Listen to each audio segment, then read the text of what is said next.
Today we're going to talk about how to water orchids. The technique is really the same for all kinds of orchids. In the greenhouse, we use a watering wand. It has a diffuser on the end, and there are 1,000 holes in the diffuser. You can't always buy those. You have to find a place that has the 1,000 hole. Why 1,000 holes?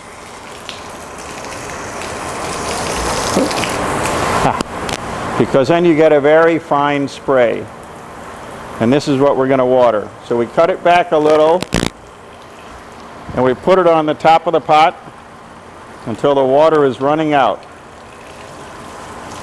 So that's how much water goes into the orchid. Everything in that pot should be thoroughly wet. If you're not using a wand, but you're at home and you're watering with a water can, we'll show you how to do that. Okay, we're going to demonstrate how to water with a watering can.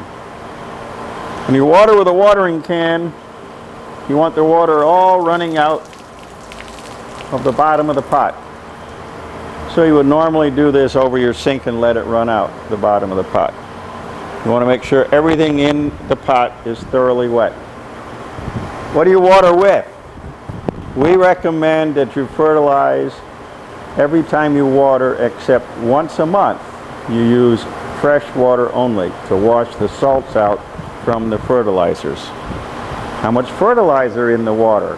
If you're using city water, most fertilizers should be set up for about 200 parts per million nitrogen. Your common 20-20-20 is less than half a teaspoon per gallon.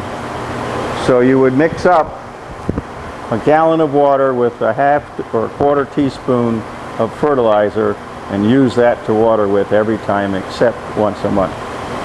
If you're using a garden hose, you have to find another way to add the fertilizer in with the water.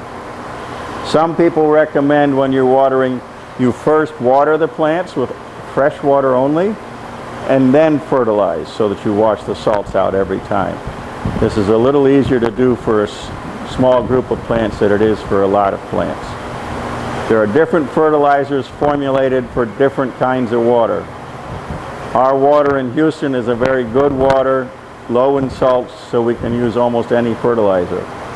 If your water is not low in salts, you have to clean the salts out of the water. You cannot use water softeners because they actually add more salt into your system. You can use reverse osmosis to get rid of the salts.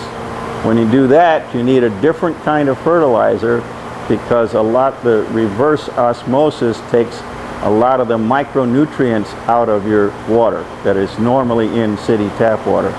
So you have to buy fertilizers that are formulated for reverse osmosis. So that's how we water. How often you water depends upon the type of plant, and you have to look at it, how often it needs to be watered. But the method of watering is always the same.